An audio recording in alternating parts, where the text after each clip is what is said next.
একটা ছোট্ট বিষয়কে আমরা চিকিৎসার জন্য গেলে অনেক বড় আকারে সেটা হয়, কি হয়, অনেক বড় হয়ে যায়। দেখা গেল যে লাখ লাখ টাকাও চলে গেছে। বিষয়টা ছিল কি ছোট, বিষয়টা কি ছিল ছোট ছিল, কিন্তু এটা চিকিৎসার ক্ষেত্রে যে অনেক বড় হয়ে গেল। সাধারণত মানুষ বলে যে একাদশী ছাড়তে যে 30 রোজা নিয়ে আসছে, এরকম ঘটনা ঘটে না? আমরা আসলে ছোট একটা বিষয় নিয়ে যাই, বড় একটা বিষয় নিয়ে চলে আসি, অথবা একটা বড় একটা ভোগান্তি হয়ে যায়। সেজন্য যেমন মনে করেন এই কাগজটাতে আমরা লিখেছি যে আপনার যে কটা রোগের কথা আমরা এখানে বলেছি, আপনারা লক্ষ্য করলে দেখবেন যে HBsAg যার জন্য বিদেশ যেতে পারে না, এটা হচ্ছে লিভার গঠিত একটা রোগ, কোথায় যেতে পারে না। তখন আমরা তখনই বুঝি যখন বিদেশ যাওয়ার সময় আটকা পড়ে। এর আগে জানে না লোকেরা, এর আগে অনেকেই জানে না, সব 99 জনই জানে না, যাদের আছে তারা 99 জনই জানে না যে সে HBs এর রোগী। কখন সে জানে? যখন সে বিদেশ যেতে চায়। কেমন? তারপরে হৃদরোগ, গ্যাস্ট্রিক, হৃদরোগের জন্য গ্যাস্ট্রিকের, হৃদরোগের সাথে গ্যাস্ট্রিক কথা বলা হলো এই জন্য বহু বছর ধরে চিকিৎসা নিচ্ছে হার্টের রোগী লোক, কিন্তু গ্যাস্ট্রিকের রুগীটা কিসের? গ্যাস্ট্রিকের। বহু বছর থেকে তাকে চিকিৎসা দিচ্ছে কিসের? হার্টের। কারণ হার্টের গ্যাস্ট্রিকের সমস্যাটা অনেকটা হার্টের সমস্যার মতো মনে হয়। কথা বুঝছেন? আসলে এই জন্য এটা গ্যাস্ট্রিকের সাথে আমরা হার্টের সাথে গ্যাস্ট্রিকটা নিয়ে গেছি। এটার সহজ ব্যবস্থা, অর্ধেকের চাইতে বেশি ব্যবস্থাপনা রোগীর কাছে, আপনার কাছে আছে, শুধু দেখাই দিলে হয়। আর অর্ধেক চিকিৎসার কষ্ট আছে। যাদের হার্ট এখনো ভালো আছে, ওই ব্যবস্থায় যদি আপনি চলেন, আপনার হার্টের কোনো রোগ হবে না। যদি হয়ে যায় খুব দ্রুতই আপনি ভালো হবেন, সহজভাবে, নিরাপদে, কাটা ছেঁড়া ছাড়া, অপারেশন ছাড়া।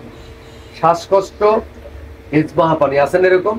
শ্বাসকষ্ট ভালো হয়েছে। আজকে একটা লোক এখানে আপনার কথা ছিল, রফিক, সিএনজি চালাচ্ছে, আরো অনেক। তারপরে আপনার অনেক লোক আছে, কতজন না বলুন। শ্বাসকষ্ট এখানে ভালো হয়ে গেছে, আলহামদুলিল্লাহ। আলহামদুলিল্লাহ বলেন। শ্বাসকষ্ট ভালো হওয়ার রোগ নয়, সকল ডাক্তার একমত, শ্বাসকষ্ট মৃত্যু পর্যন্ত সেটা থাকে, কিন্তু ভালো হয়ে যাচ্ছে। কিভাবে হচ্ছে আল্লাহ জানে, এখানে হচ্ছে শ্বাসকষ্ট ভালো হয়ে যাচ্ছে। চোখের ছানি, নেত্রনালী, চোখের ছানি পড়লে অপারেশন লাগে কিনা? অপারেশন ছাড়া ছানি ভালো হওয়ার ব্যবস্থা আছে। নেত্রনালী, যেটাকে বুঝেই দিতে হয়, সাফ করে দিতে হয়। চোখে পানি এবং ক্ষেত্রাতে থাকে, ওটা যদি বন্ধ থাকে, এটা খুলে যাওয়ার জন্য ওষুধ খেলে খুলে যায়, ব্যবস্থা আছে। চোখের কোনো অনেকের অতিরিক্ত মাংস জমে, এটার উপরে চিকিৎসা হয় এখানে। ডায়াবেটিস, প্যানক্রিয়াস ও কিডনি জনিত সমস্যা। ডায়াবেটিসের রোগীদের সবচেয়ে বড় সুবিধা হচ্ছে এখানে যে তার কিডনির পয়েন্টটা নিয়ন্ত্রণে থাকে। তার নিউরালজিয়া, যেটা হাঁটু থেকে নিচের দিকে ঝিমঝিম করে পেইন করে ডায়াবেটিসের রোগীদের, এটা থেকে মুক্ত থাকে। যৌন রোগ থেকে সে বাঁচতে পারে।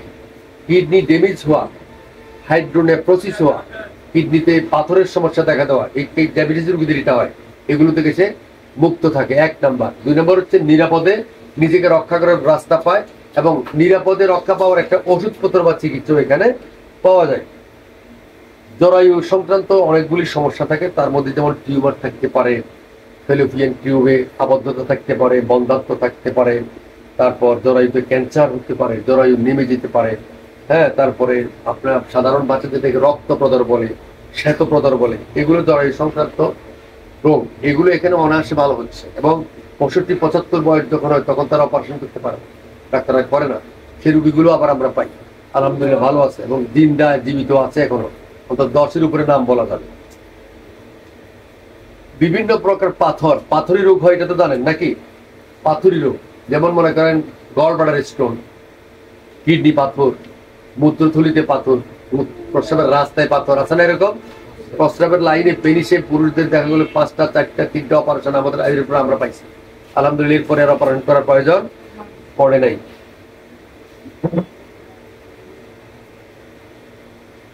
পাইলস, পিস্টুলা, অর্শ, বায়ুপথের রোগ, বায়ুপথের রোগ। এক্ষেত্রে আলহামদুলিল্লাহ শতভাগ ভালো হচ্ছে, শতভাগ।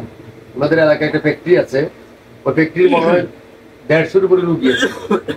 150 রুগীর ভিতরে আমার মনে হয় 100 রুগী পাইছে। পায়খানা রাস্তায় যে রোগ হয় ভালো আছে, একজনকে নিয়ে আসে।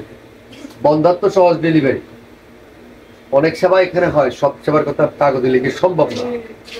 সহজ ডেলিভারির জন্য চিকিৎসাটা আপনার এমনিতে সাধারণ মানুষ একটা জানে। সাধারণ মানুষ কয়েকটা বিষয় জানে হোমিওপ্যাথিতে, আসিলা, টিউমার, গলায় কাটা আটকিলে, সহজ ডেলিভারির ওষুধ, সুফলা, এই পর্যন্ত অনেকেই কিন্তু মুখস্থ এভাবে হোমিওপ্যাথিকে সীমাবদ্ধ রাখে। আর শিশুর জন্য অনেকে বলে যে এটা শিশুদের চিকিৎসা, বয়স্কদের এটা হবে না।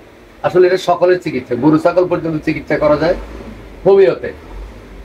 যে কোনো বয়সের, যে কোনো মানের, যে কোনো ধরনের জটিল সমস্যা যেগুলো অপারেশন করেও সমাধান হবে না, সেটা হোমিওপ্যাথিতে সম্ভব হয়। এগুলো বলার অর্থ হচ্ছে, এখানে যদি আপনি 1000 টাকায় ভালো হন একটা রোগ, আর এটা ভালো করতে যাই আপনি 1 লক্ষ টাকা ব্যয় করতে হবে, এবং 1 লক্ষ টাকার ভোগান্তি নিতে হবে, এবং 1 লক্ষ টাকার ভোগান্তিও ব্যয় করে আপনি ভালো হওয়ার সম্ভাবনাও মাত্র 30%।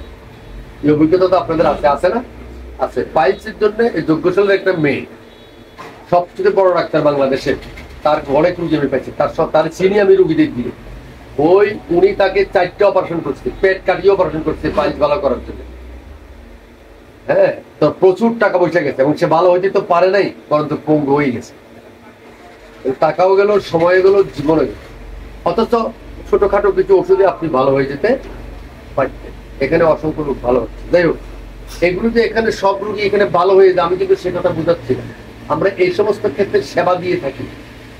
চিকিৎসা বিজ্ঞানে বলা হয়েছে, যদি একজন ডাক্তার 100 রোগী দেখে, 40 জন যদি কিছুটা ভালো পায়, কিছু ভালো পায়, 40 জন, তাহলে উনি বড় ভালো ডাক্তার। উনি কি ভালো ডাক্তার? আমি আল্লাহর কি কুদরত, আমি এখানে দেখেছি আমাদের 90 এর উপরে রোগীরা চিকিৎসা পায়। এখানে 100 রোগী যদি আসে, 90 এর উপরে ভালো রেজাল্ট পায়। সাইনোসাইটিস, মাইগ্রেন, তারপর টনসিলাইটিস, অসংখ্য ব্যাপারে, অসংখ্য বিষয়ে রোগীরা এখানে আসে। এখানে যারা আছে অধিকাংশ রোগী কিন্তু আমাদের চিকিৎসার সাক্ষী। এই জন্য এখানে ভালো আমরা করে ফেলতেছি সেটা বলি নাই, আমাদের এখানে ভালো হচ্ছে। কিভাবে হচ্ছে? আমরা একটা সেবা দিচ্ছি, কিন্তু এই সেবাই তো এতটুকু ভালো হওয়ার কথা না। আল্লাহ পাকের একটা মেহেরবানি। আল্লাহ পাকের কি মেহেরবানি, হোমিওপ্যাথিতেই কিন্তু আল্লাহর মেহেরবানি।